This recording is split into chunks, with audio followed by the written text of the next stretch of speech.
Magandang umaga po, ito po ang News TV Live. Isang press conference ay sinasagawa ni BIR Commissioner Kim Henares. Panuorin po natin ito.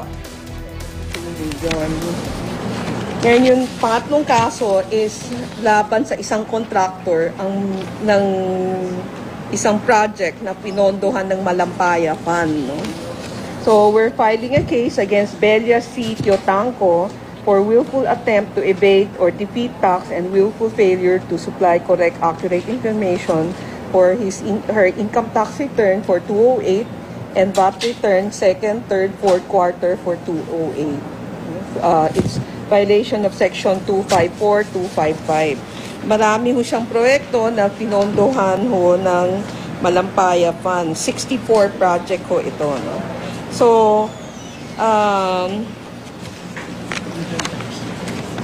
ang hinahabol namin ho sa kanya is 277.21 million, yung income tax 181.31, yung VAT 95.90 million.